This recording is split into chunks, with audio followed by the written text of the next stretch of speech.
And when you hear this noise, when you hear this noise, you really know what this means.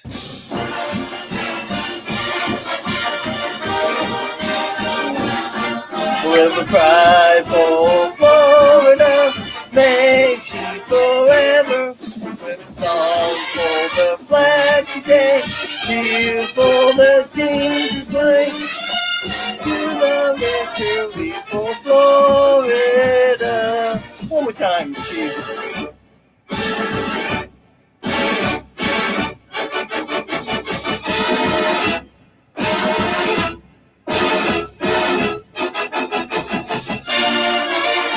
Go for the orange and blue, waving forever, forever pride for Florida. May she droop never, forever song for the flag today. Cheer for the team to play, on to the victory for Florida. Ah, yes, ladies and gentlemen, and why not play that song on a beautiful Saturday night in which, well, the Florida Gators, once again, before not a stirring big crowd, but yet the home crowd, more than like 11 to 12,000 people, packed Florida Field, and of course, socially distancing, of course, and saw the Florida Gators defeat the Kentucky Wildcats. 34-10 was the final score, and by the Gators winning, it means now all they need is one more game, and they will be the SEC Eastern Division champions. That is, of course, unless the Georgia Bulldogs lose tonight, and then that could make the Florida Gators champions outright. But we'll just have to wait and see what happens. So much to get into about this game, so much news around the National Football League. And, of course, the Buccaneers, we'll get into all that. But for tonight, where do we begin? As always, talking about these boys right here, the fighting Florida Gators. You know, coming into this contest today, it was going to be questionable. Just how much could this Gator team recover after their performance last week? Wasn't the greatest performance we've seen, but yet, nevertheless, the Gators knew they had to step up their game a notch. And for the first half, it didn't look like it to be that way until Kadarius Toney, with less than a minute to go in the first half, received a Kentucky punt and took it in from 50 yards out for the score, and that led the Gators on to victory, as we said, final score 34-10. In the ball game, Kyle Trask, while not having the greatest game that you might say he's had in the past, still posted some very impressive numbers on the day. 21-27 for 256 yards, 3 touchdowns on the day, and no interceptions on the day. And so for Kyle Trask, he has like 34 touchdowns on the year, and he's on his way to the Heisman Trophy, people. Make no mistake about it. And so it's going to be very interesting to see what happens here. In fact, as I'm reading through some notes here about Kyle Trask, he's tied for the third most passing touchdowns to the first 8 games of a season in FBS history. B.J. Simons of Texas Tech, 2003, and Andre Ware both have 36. Trask now has 34 touchdowns on the year, tying him also with David Klingler, Dennis Shaw of San Diego State back in 1990. So Trask and company, they've really done an outstanding job here, but yet they still have their issues, and hopefully, those issues can be rectified here as they get going here during the course of the regular season.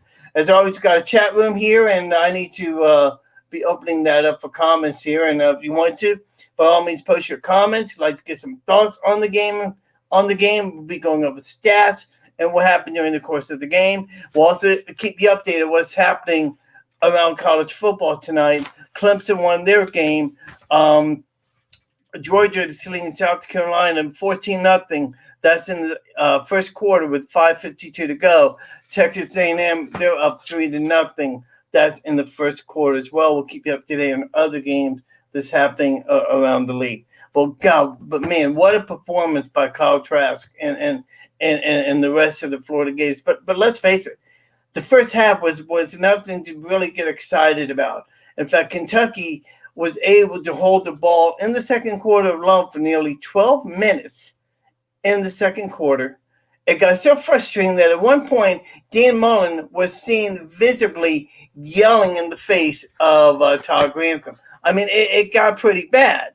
Now, after the game, Mullen kind of shrugged it off and said, well, we were arguing about putting up Christmas lights after Thanksgiving and kind of like joking around and what have you. But you can sense that there's still a lot of frustrations with that. But folks, the way I see it is this: if you win, what do we always say? You play to win the games, and that's what the Florida Gators are doing. They are playing to win the games, and they're doing an excellent job. Make no mistake about it. As I said, I'm going to do something here for just a minute here. Come on, where's my thing at? Okay, there we go. I don't need to do that. So anyhow, for the Gators to come out and win the way they did in the defense, they really picked it up in the second half, because that little conversation that Todd Grantham had going into the first half, I believe the Gators had given up nearly like 150 yards. Most of those yardage by Kentucky were given on the ground. In the second half alone, total yards from scrimmage, 21 total yards. That tells you that Todd Grantham really picked in the defense. They really picked it up a notch. Make no mistake about it. And for the Gator defense, they had 3 interceptions for the second time this season. Although, of course, you know that they had an interception against Georgia, and they've become one of only 5 FBS teams with at least 3 interceptions in 3 different games in the same season. They held Kentucky to 2 of 13 on third down conversions, and never allowed the Wildcats to convert a third or fourth down in the second half. They were combined 0 for 6. 221 total yards by Kentucky were that's all they had during the course of the game, the fewest that the Gators have allowed this season, and they allowed just 46 total yards in the second half. Now, I mentioned 21 yards in the second half. That was before the starters got pulled, the secondary came in, so Kentucky was able to get a little more yards, but nevertheless, never the victory was never in doubt. So congratulations to the Florida Gators and what happened with them. And as I said, welcome your comments and all. Welcome your comments if you want to post some comments. Hopefully we're going to be able to bring on a special guest here, but we're waiting to see if he's going to join me here in just a little bit. So waiting to see if I can get some things going here. As I said, okay. So like I said, post your comments. Want to talk about the game? It'd be awesome. A lot of interesting notes. Just got these here a few minutes ago, so I'm kind of going on the fly here. We talked about the defense. We talked about Kyle Trask and the way that he has been improving. And for the Florida Gators, they have beaten an SEC opponent by 20-plus points in the same season for the first time since 2008. You got to go back that far when they beat 7 SEC foes by at least 20 points. Pretty incredible for what they're doing. Let's see here. Florida's had more than 35 passing touchdowns in a season, first time since 2001, and 6 consecutive 300-yard passing games for the first time since a 14-game streak, which began back in 2001. And so much to talk about during the course of this game. Let's see, and Kyle Pitts, he had a remarkable game. 5 passes for 99 yards. He caught 3 touchdowns on the day. That's after him missing two games with a nose injury. He talked about that in the post game, and he did confirm that he had a nose issue that had to be fixed. Says he's fine. He feels like he's back to 100%, and all I can say is, wow, what a way for this Florida Gator team to come out and play. And let's see here. Trevez Johnson had an interception in the fourth quarter, his first of the year, along with Sean Davis. That's his second of the season, his fifth of his career.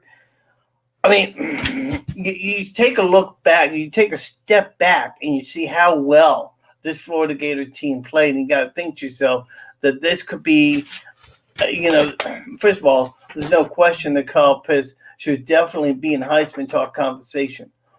Why he isn't, I have no idea. Although ESPN has been saying that right now he is the number one selection if the picks were going to be held today. So that's what's going on with that. We got Miss Charlie Hickenbottom joining me along with Kyle McGraw-Long. Glad you could join me tonight. Post your comments. I'd love to hear some thoughts about and questions about the game, what you thought about it. And as I said, it wasn't the complete game that everybody was hoping for. You knew that there was going to be some. You knew that there was going to be some. It was going to be slow. It was going to be slow going during the course of the game, and that's how this Gator team has played all year. This is not. A lot of people believe that when you watch this Florida Gator team, they expect to come out from the very beginning and play some top-notch football. And yes, that's what you want to see. That's what you want to see. But when you see the way they've been playing right now, it as a Gator fan, it just frustrates you, and it makes you just want to take out Todd Grantham and just strangle him. And I think that's what Dan Mullen had in mind during that altercation on the sidelines. Now they kind of downplayed that. They kind of downplayed that during the course of the game. And Dan Mullins was jokingly, as I said before, talking about how the argument was the fact of Todd Grantham putting up Christmas lights during Thanksgiving. They had it, and there was a discussion about that.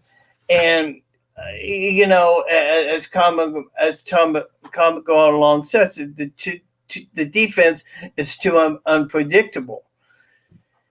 I don't know if they're I don't know if unpredictable is the word. I think more or less maybe predictable, because you come to expect the way this defense is, and it is what it is. And I don't want to pin. I don't want to pin this all on Todd Grantham. Okay, I think to some extent, I think Dan Mullen bears a little bit of responsibility for the way they've been playing now.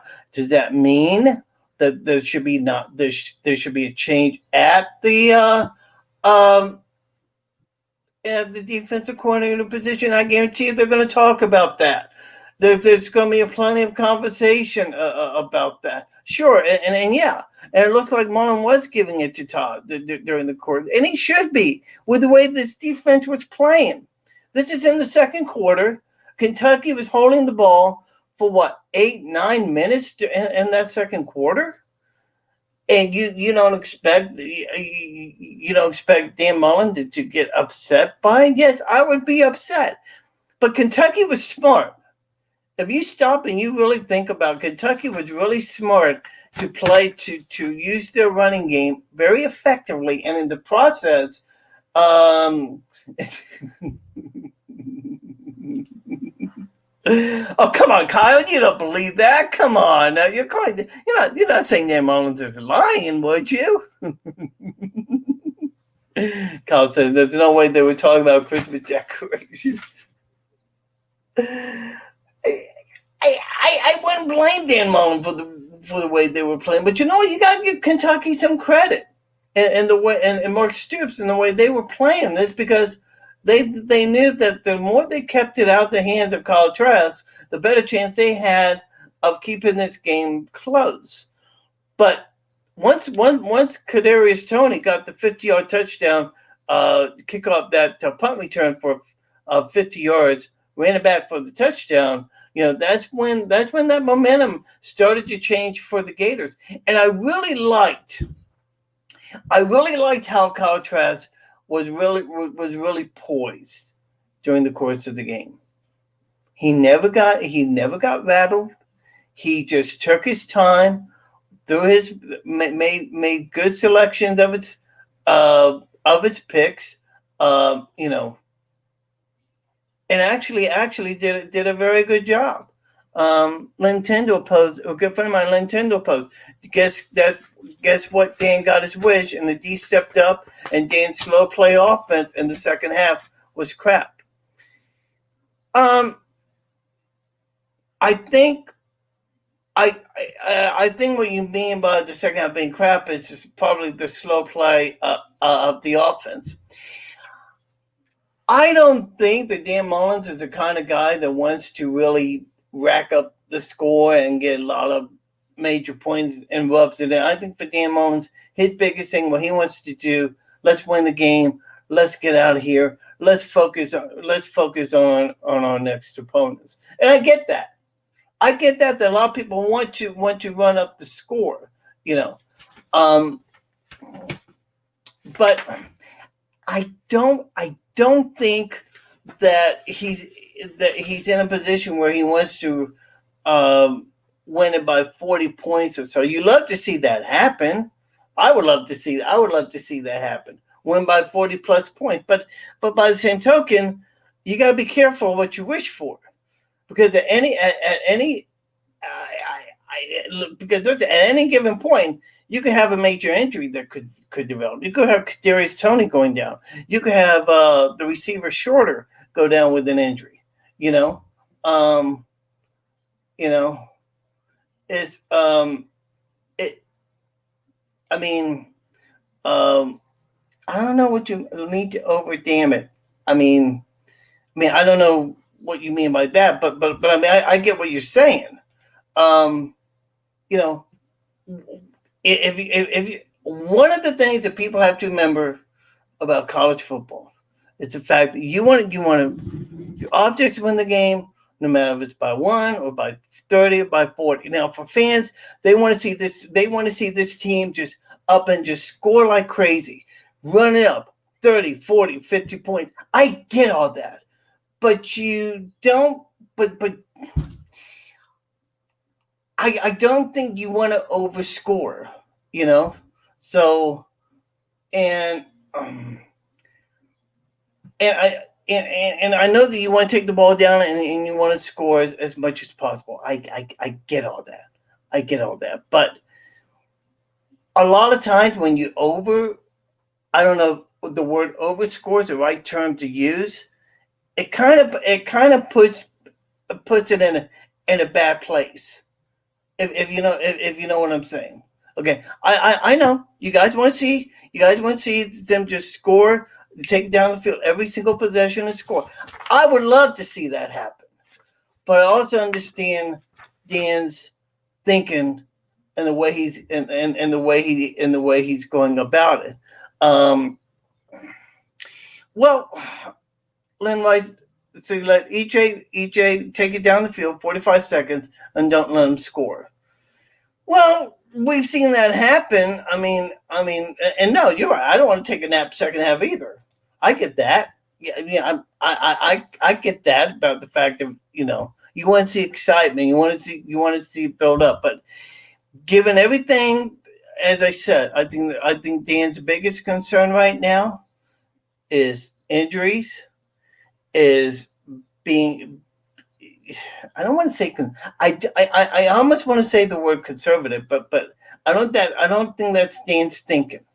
I think what Dan has in mind is that, and somebody wrote about this, is that Dan has a plan in place to do something here down the stretch.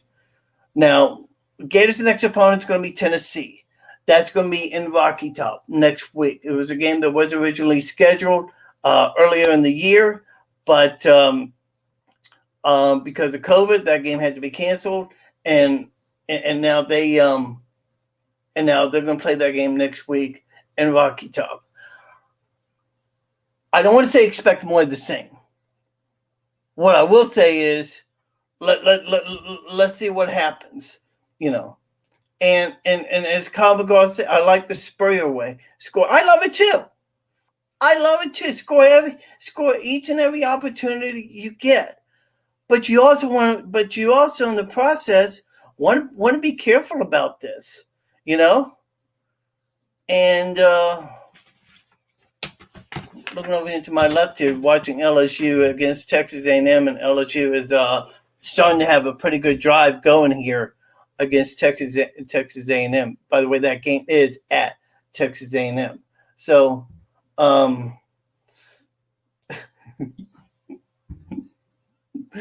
come on, come on. So that's what this is about? Money? Come on, man. There's a lot more important things than money. I love it. No, I mean, you got Medwards. Okay, 34-10, 41-10. Okay, I can see why you can be ticked off. So, but yeah, I mean, I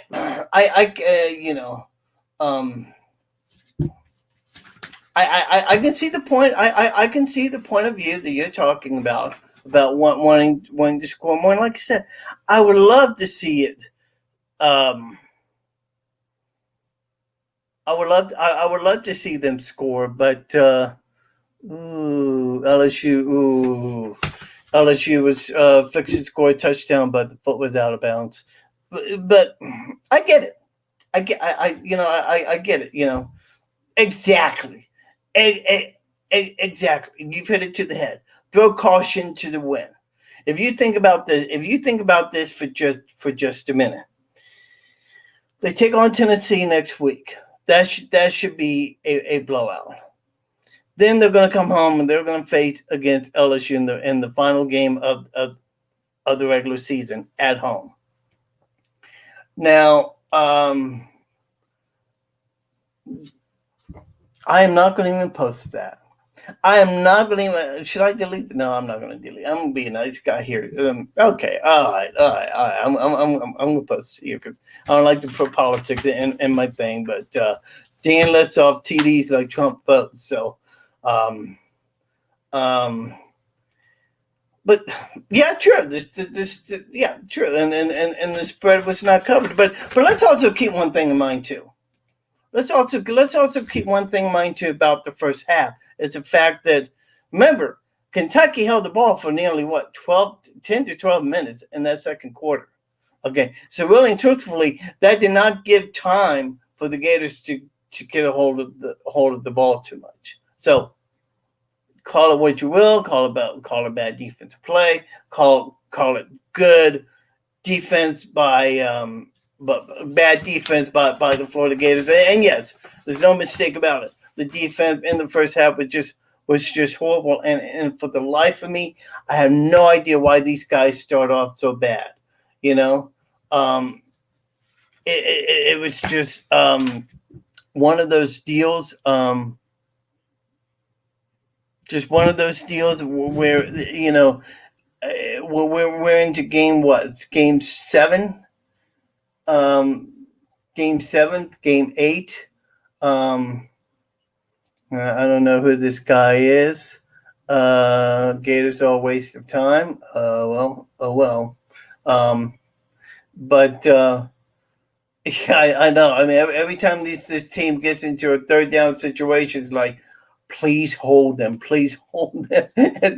and for some reason or another, these teams are able to turn over.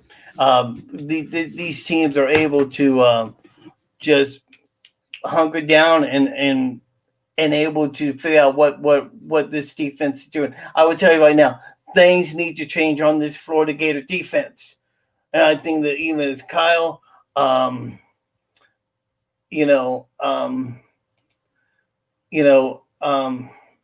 you what, let me do something here real quick. So, let's see here real quick because I have no idea who this guy is. But um, you know, I do. What other teams have noon kicks 75% of the year? Won't surprise me if it's a noon game next week. Yeah, and I'm waiting. We're waiting to find that out right now as to what time the Gators are going to be playing next week. Um, let's see here, and I'm hoping to somebody joining in to call in to talk a little bit about the game, but I don't know if that's going to happen. Georgia's up 21-0 over South Carolina. That's in the first quarter. Let's see here. I'm just scrolling through real quick, trying to see if I can find out some information on what time next week's game is. So I don't have any noon, And you know what, Len? I think you're right about that. Let's see here. Gators can get more than I think she means. Gators can get more than their money than what we get from Grantham.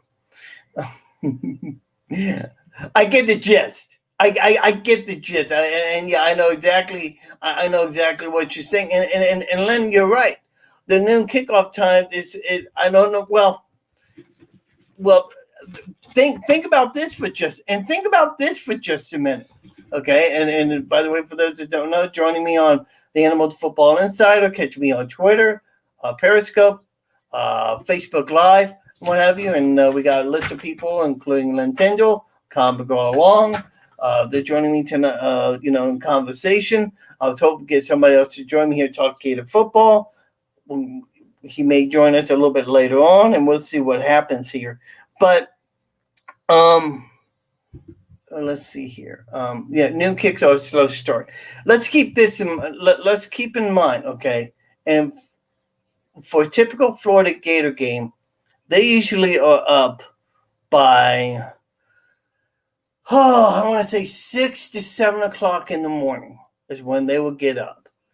By 7:30, 8 o'clock, they're eating their meals, and then for the Gators, by 8:30, they're on the bus, heading off to the stadium, and then arriving and getting ready for the games. 11 a.m. my time. Right. So I'm 11 and I'm 11 a.m. too, and I'm 11 a.m. as well because I'm Central Time Zone. So yeah, and I'm basing this off of Central Time Zone, so knock an hour forward. But basically, they're up by about 6, 7 o'clock in the morning. They're eating breakfast by 8:30, and then they arrive at the stadium within a half hour, 9 o'clock. They get dressed and then they go work out. And this is on the road, people. This is on the road. It's not at home. It's typically on the road when they play. Okay, home games. It's a little bit better, but the thing is that they meet up at one central location. They have their meals inside. Have their meals, then they go to the stadium. They get taped up, get dressed, and they're out on the field and warming up. Okay. And the thing about this is, that they're in a constant rotation. Meaning they keep on moving. There's no time to rest. Okay, and the difference between that and a 3:30 game is that they don't have to arrive to their location until around 10:30, 11 o'clock in the morning to their location. Okay, so that gives them that little extra sleep. Now, which I think helps them. Okay, and we're going to find that out. Hopefully, if we can find out, if we can find him before we leave for the show gets over with. And again, I'm looking through here trying to see if there's any word on time frame for next week's game. I am hearing something um, about the possibility of yeah, I'm hearing about the possibility of it being possibly a 3:30 game, but I've not heard any confirmation about that. So of course, if something comes down the pike before the show's over with, I will let you know. But now, now for this team, now they got to get ready for Tennessee, and you can bet that Dan Mullins is probably having a conversation with Todd Grantham right about now.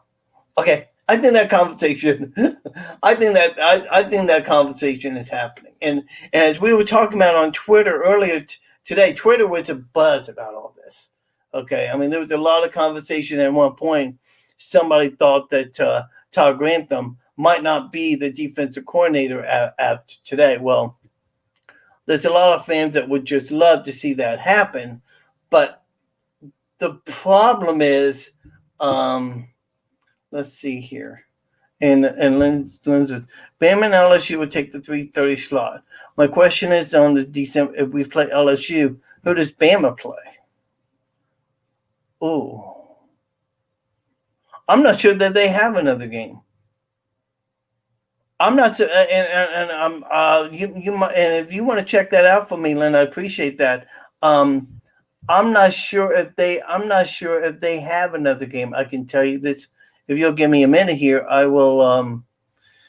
Let's see here. Let me try something here real quick. La la la la la la la la la. Come on up. Come on up. Come on up.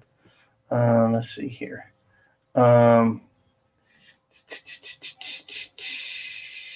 have a friend of mine that is a diehard Alabama fan, and no, he's not on. So he couldn't he couldn't give me that information. Come on.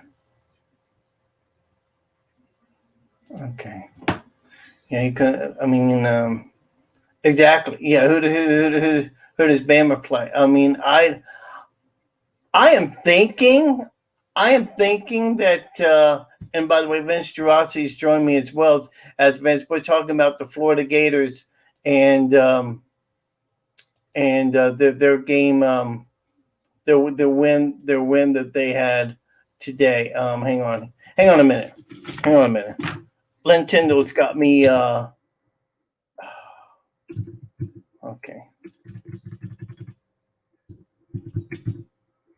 Hang on here, just a second. I want to take a look. I want to take a look at Alabama's schedule. They play LSU on December 5th. Let's see if they got anything else. Because no, that's it. That's it. After the well, let me get back up here. Yeah, after the after that game next week, they don't have any more games. So they're going to have some time off. So that's going to do nothing but help Alabama as they get ready for the SEC championship game, which will be played in a couple of weeks. But again, 34-10 was the final scores. Florida Gators defeated the Kentucky Wildcats.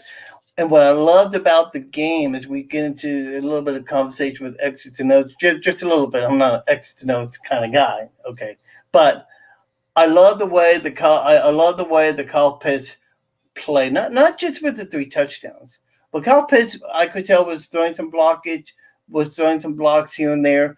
I love the way Damian Pierce was running the football, even though we didn't have that much of a running game. The running game that we did have, I thought, played pretty well. And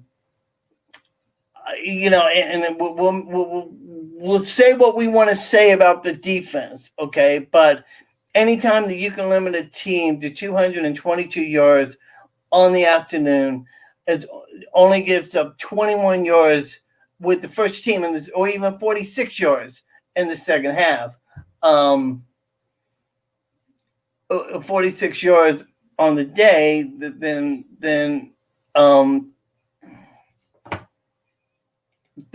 you have done something right. I want to look at Len. I want to look at this. So hang on here just a minute. Okay. Let's see here. Come on. My computer won't activate. Oh. So the 14th. Let's see here.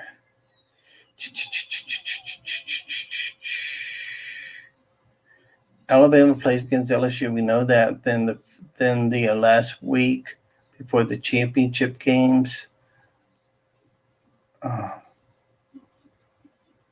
I'm not sure. I am not so sure if there is a makeup game with Mississippi State. You could be right, but according to what I'm looking here on the ESPN website, underneath the scheduling, I do not see a makeup. I do not see a makeup date for that game. And as Len says, Trash was better than Mac Jones versus University of Yeah, exactly. I mean, and that's what I go back to. And that's what I go back to. When you saw that 9-10 minute drive, okay, Stoops was keeping the ball out of the hands of Kyle Trask. And I thought that was, and yes, credit Bob Stoops, not Bob Stoops, but Mark Stoops for the way he played.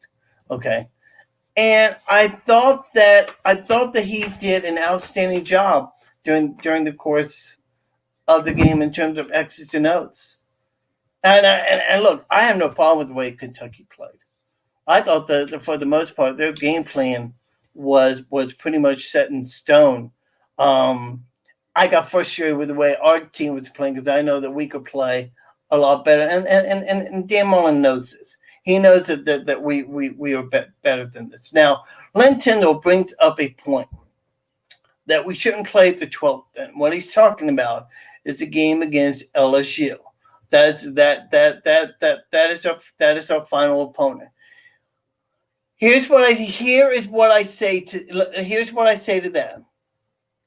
I say this. Number one, if we beat Tennessee, which we should, then your point is well taken. We should not play LSU. Just go and cancel that game and get ready to play in the SEC championship game. That's fine. But here's the problem that you run into. Okay, if you cancel the LSU game, that's going to be a forfeit on Florida's part. They're going to drop into. They're going to have another L, and they're going to have another. They'll go 2 in the loss column. Okay, and it might very well throw them out the national championship loop. Okay, that's why I say I don't think I think they need to go ahead and play this game because of that. Okay, because of national championship implication, and I think that's what you need to keep in mind here to play for a national championship, which is the goal of every Division I head coach in college football. You want to play a national championship. Okay, I get the point that you don't want to play on December 12th. I get all that, but the problem that one runs into with that is this: if you don't play on the 12th, I mean, then I don't think, I don't think, and Len says that the SEC commissioner, Greg Sankey, decides that. I don't think so. I think that if Florida makes that request not to play the game, then I think the SEC could give them a loss in that. I think the SEC could chum it up as a loss. I hope you're wrong. Okay. I hope you're wrong on that, and it'd be very interesting to see how the SEC plays all this. But and again, I don't know why that is. So, and I'm still checking to see if we got any update on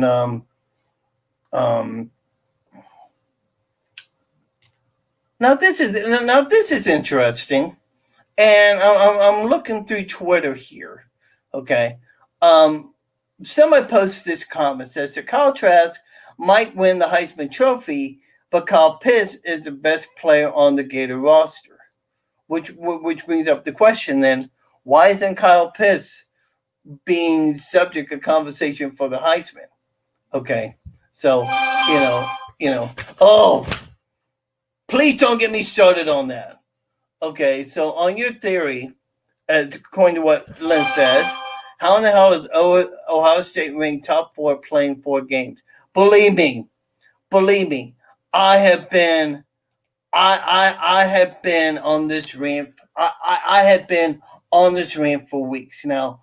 For those that are joining us, don't know what we're talking about. Let's kind of review for what we're talking about. And Lynn Tyndall brings up a item here that just makes my head just boil like crazy. With COVID and everything that transpired during the course of the year, you had situations developing where teams and conferences were canceling their season. The Big Ten was one of them, and they canceled their season until later. They originally were not going to play till the spring, but through some sort of pressure, whether it be through Donald Trump or whatever the case was, the Big Ten decided that they would play their season. Ohio State comes out of the gate. They've been playing well. They're undefeated. And for some reason, writers have Ohio State ranked as number 3 or number 4 in the nation. And no, I do not think that Ohio State should get a free pass. You've only played 4 games. You've not played a full season. And why in the heck Ohio State is being ranked up in the top 5, okay, playing a spot for the national championship, it's beyond me. Are they a great team? Yes. Are they worthy of a conversation for national championship talk? Maybe. That's up for discussion.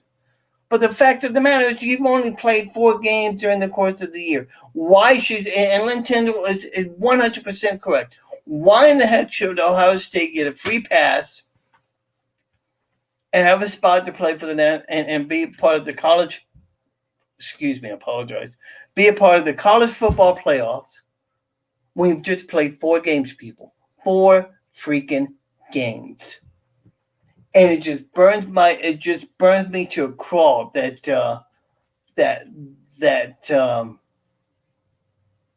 they are putting Ohio State in this position. And as Lynn Tyndall comments, Trask's doing him versus all SEC competition. No cupcakes. No, you're right. You are absolutely 100% correct on everything that you've been discussing here, both you and Kyle and Vince here. And I haven't seen Vince comment on here. I don't know why he's not commenting, but why in the heck Ohio State's ranked in the top in the top 5? It's beyond me. I have no idea. Somebody give me a logical. Somebody here give me a logical answer, and I said logical, as to why Ohio State should be in the top 5. No reason, none whatsoever, and it just boils me, just teasing me off to no end. Now, back to the point that Lynn Tyndall was making about Greg Sankey and possibly the SEC stepping in and just canceling this game. If both parties agree to it, yes, we can see it being canceled. But if LSU says no, we don't want it canceled, but Florida says we want it canceled, I think what ends up happening is Florida will forfeit the game to LSU. Florida will get the loss.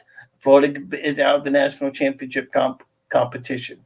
That's why I say I don't foresee it happening. Now, what I foresee happening is in the LSU game, we'll see Trask play a quarter, maybe a quarter and a half, and then the second string come in, start to play, finish up the competition.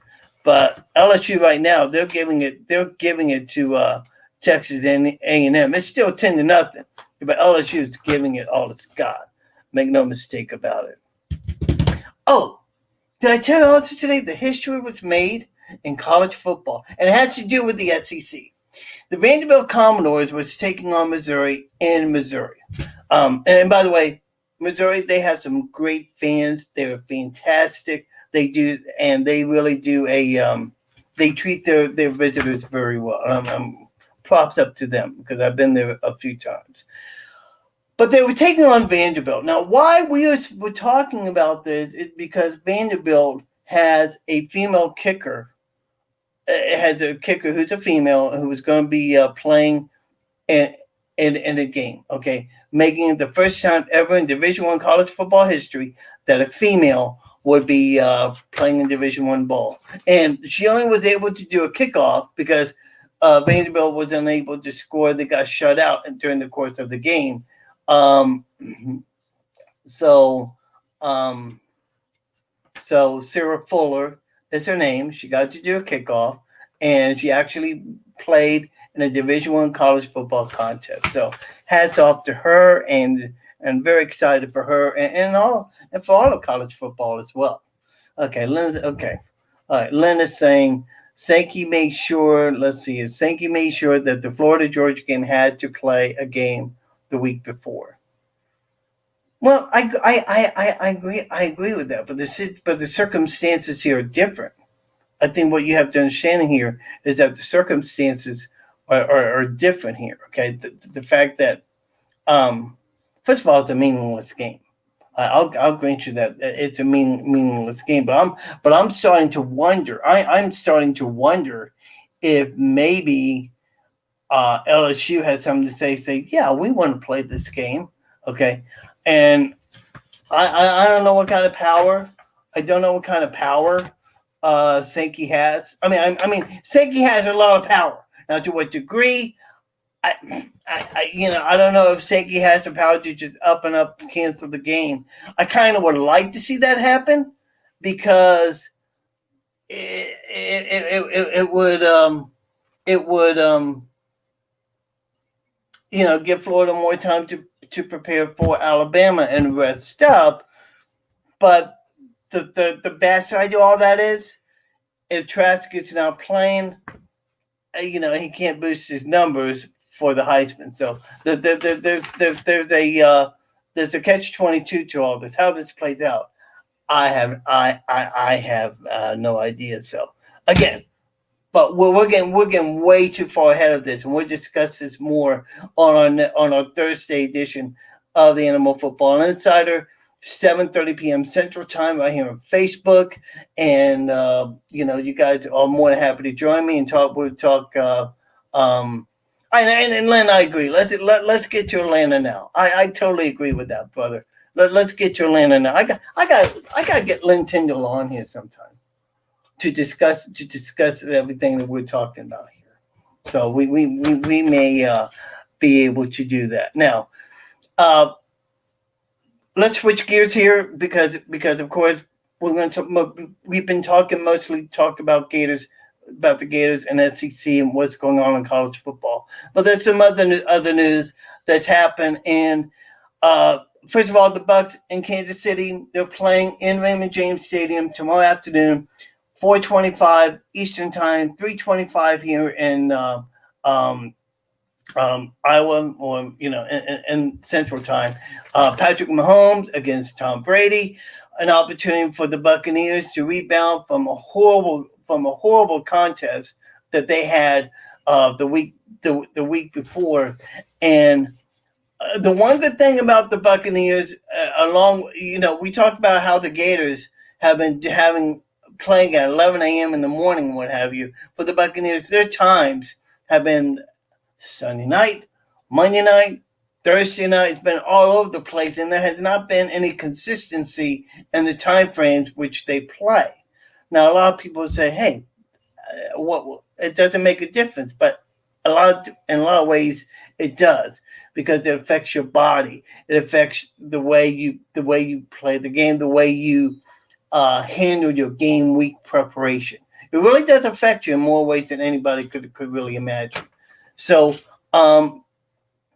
it bears with watching as to how well with the Bucs at home, 4:25 kickoff time. Now let's give you some updates that we know. We know that Ali Marpet has been practicing all week, which is great news for them, and hopefully there can be some consistency on that offensive line that's been looking horrible throughout the course of the week. But also, with Tom Brady. I mean, Tom Brady has not been looking all that great the past couple of weeks, and we can know for a fact that it's been frustrating him a big deal. Now, how do I look? How I foresee the game on Saturday? Tomorrow. I think that the Bucs are going to play a very tight game. I think it's going to be more of a conservative game. You're going to see Patrick Mahomes come out and try and throw on this Buccaneer defense against this secondary that's been a weak secondary. What we've been seeing here, and I think for this game, I think it really depends on how well they rush Mahomes. The frontline pressure of the Buccaneers has got to improve. Make no mistake about it. And so I think that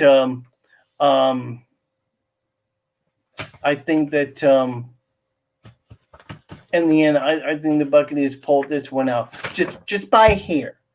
Just by hair. And as I said, Ali Marpet is going to be back in the lineup. Now, why is Ali Marpet a key figure to this Buccaneer team? Because he plays the center position. He anchors that offensive line. Marpet has been out the last 3 weeks with a concussion. Okay. And now he's been practicing this week, and the feeling now is that he is going to play in the game on tomorrow. So, like I said, this is going to be a very, very good game to see, and it's not going to surprise me not one bit if the Buccaneers win the game. Let's see here. And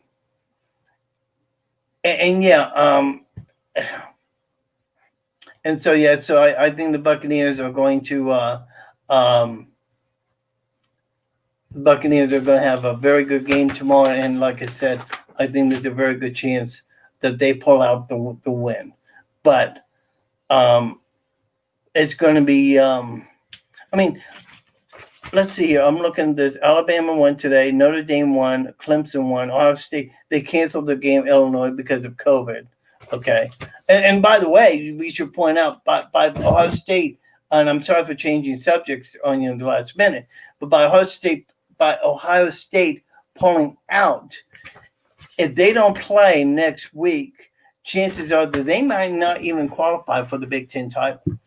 That's something I forgot to mention about that as well. So we're going to keep an eye on that as well. Now, speaking of COVID, there's been some issues that have come up. By the way, before I go any further, let's kind of update you what's going on with college football here. What week are we in? Week 11, week 12.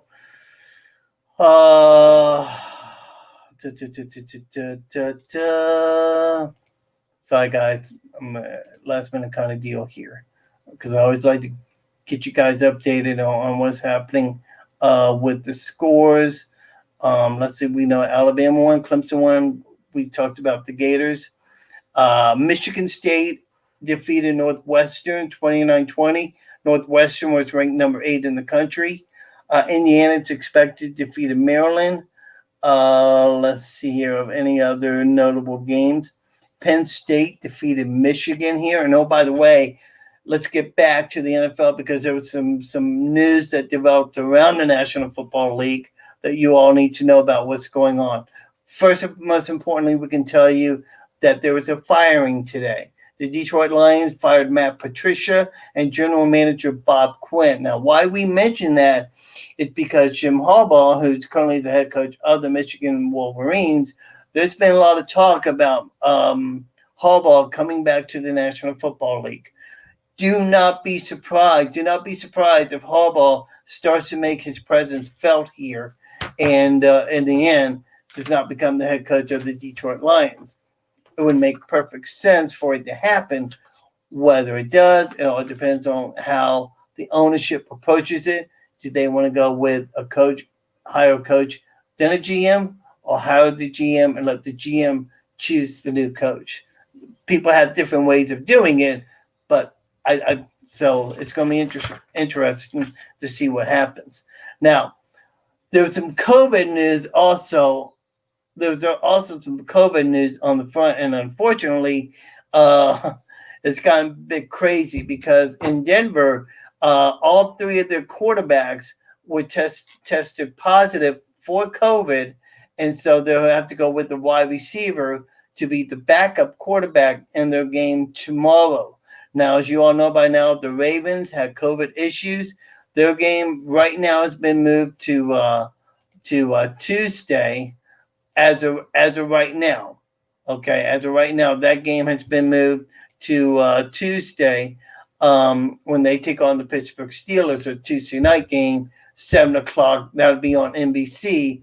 Whether that still comes off is anybody's guess, because they've had some COVID issues, and we're talking about the Ravens. More than 20 people have come down with COVID. As I said, Denver has come down with some COVID issues themselves. All three of their quarterbacks, including former Gator Jeff Driscoll, has come down with it.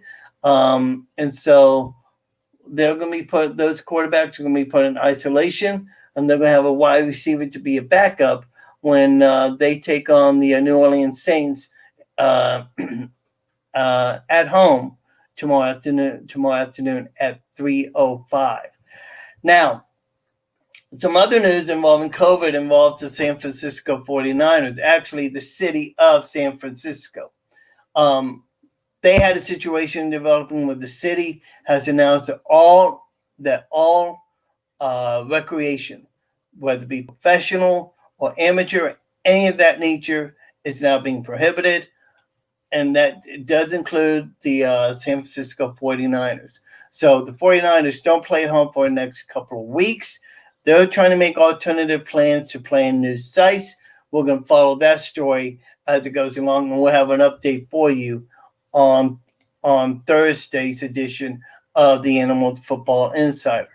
And as I'm looking through here, I'm going to take one final look here before we sign off to see if we have any updates here. You know what? I tell you what. Let me do this real quickly. Here. SEC Sports. Okay. Let me take a look at something here. Let's see here. News, sports, football. All right. Let's see here. Week 13, week 14. Courtesy of the SEC site. Here's what something that's interesting. I just found this out. Okay, next week, Alabama will be traveling to LSU for a Saturday night contest on CBS. So the games next week will be Arkansas and Missouri, Texas A&M against Auburn, Florida, we said, against Tennessee, Vanderbilt against Georgia, South Carolina against Kentucky. With the way they've got this worked out, it would not surprise me if CBS tried and grabbed the Tennessee game slated for 3:30, and I'm sure that Dan Mullen would love to see that happen. But we'll have to wait and see what happens there. Well, as I get ready to, let me do this right here because I have to do this one more time. I know. Again, next Thursday, another edition of the Animal Football Insider. Let's see here. Another edition of the Animal Football Insider. And coming your way. And we'll talk. Let me do this right here because I have to do this one more time. I know. Okay, so hang on here real quick. What am I doing this for here? The pride of doing podcasts here. You do everything on the fly. So that's what I'm doing here right now. So as I get ready to sign off on this edition of Animal Football Insider, I want to thank Nintendo, Jimmy Baconator Pratt, Kyle McGaw-Long for joining me. Thank you all. We've had a great discussion about what happens here. And let's see here. As I get ready to sign off here. Because I'm not going to do that right there. I'm just going to do that right there as we get ready to sign off. Again, 30-40-10, final score, Florida Gators win. And as always, I like to say, it is great to be a Florida Gator. And here we go. We'll be back next week for another edition of the Animal Football Insider. Hopefully we can have some guests, talk about what's happening with the Gators and everything. I just love this song.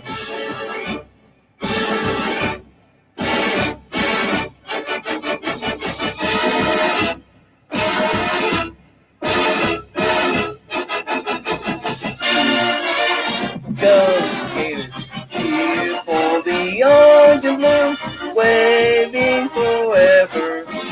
We'll see y'all next week. Y'all have a great night. God bless. And please, by all means, stay safe and wear a mask wherever you go. Thank you all. Have a great night. And I always like to say, it's always great to be a Florida Gator. Good night, everybody.